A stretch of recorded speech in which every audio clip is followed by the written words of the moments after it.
Çamaşır makinelerimizin bu su pompası haznesinin kapağı bazılarının çıkmıyormuş. Çıkarmakta zorlanıyorlar ya da hiç çıkaramıyorlar. Zorlanmak ayrı, hiç çıkaramamak ayrı mesele.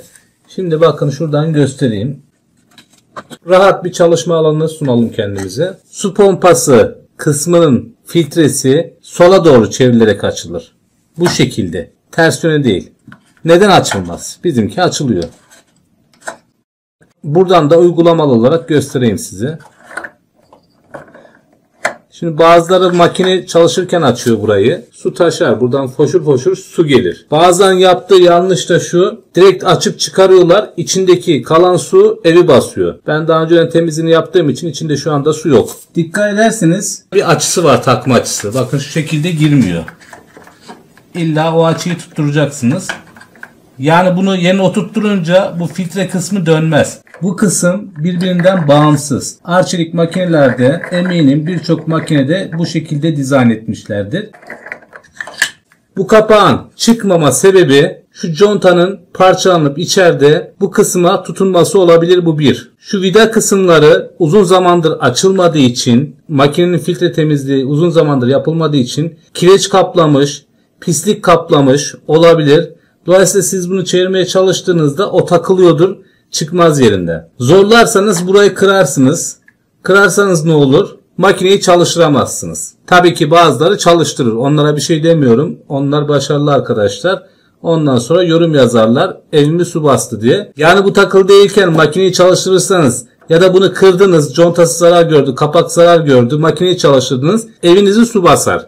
Makinenin içerisindeki suyu bu içeriden dışarı atıyor. Bu filtrede süzüyor. Çözümü ne peki? Ya bir tane şu kapaktan yedek alacaksınız. Elinizde dursun. Çünkü bunu çıkarırken kırdınız diyelim. Artık kullanamayacaksınız. Yedeğini takarsınız yerine. Şöyle göstereyim. Bunu oturtturdunuz. Açılmıyor. Veya bunu sonuna kadar getirdiniz. Çıkmıyor yerinden kapak. Şöyle sağa sol sağa sol yapa yapa çıkarmaya çalışın. Ya da hiç elinizi vurmayın. Tamirci çağırın. Tamirci çıkarsın. Ne yaparlar? Makineyi bir şekilde sökerler. Bir şekilde kırarak, eğerek, delerek çıkarırlar. Ellerinde yeni malzeme vardır. Yedek parça vardır. Yenisini takarlar. Çok fazla yorum okuyorum bu konuda. İşte çıkaramıyoruz. Çıkardım, kırdım. Makinenizde bir sorun yoksa, çıkaramıyorsanız gözünüzü karartır, kullanmaya devam edebilirsiniz. Ya da çıkarırsınız, bura kırılır, yenisini alır, takarsınız. Bazı şeylerin olur yoktur yani. Mesela soru geliyor. İşte abi ben bunu çeviriyorum, dönmüyor.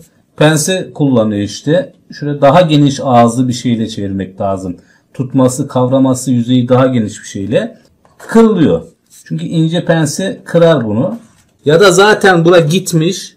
Artık conta monta her şey ölmüş. Ama makineyi bir şekilde tutuyor bu. Yani suyun dışarı akmasını engelliyor. Açılıyor ondan sonra kırdım deniyor. Zaten kırık içerisi. Senin bunu çıkarman, yerinden çıkarmış olman arızanın ortaya çıkmasına neden oldu. Zaten içerisinin anası ağlamış. Hüngür hüngür ağlamış. Bunu söyledik biz. Çıkarttınız. Buranın suyu boşaldı. Geri kapatmayın. Bunu güzelce bir temizleyin. Bakın. Şu kısımlarını, kıl, tüy, elbise artıkları vardır, toka vardır. Ne varsa güzelce temizleyin.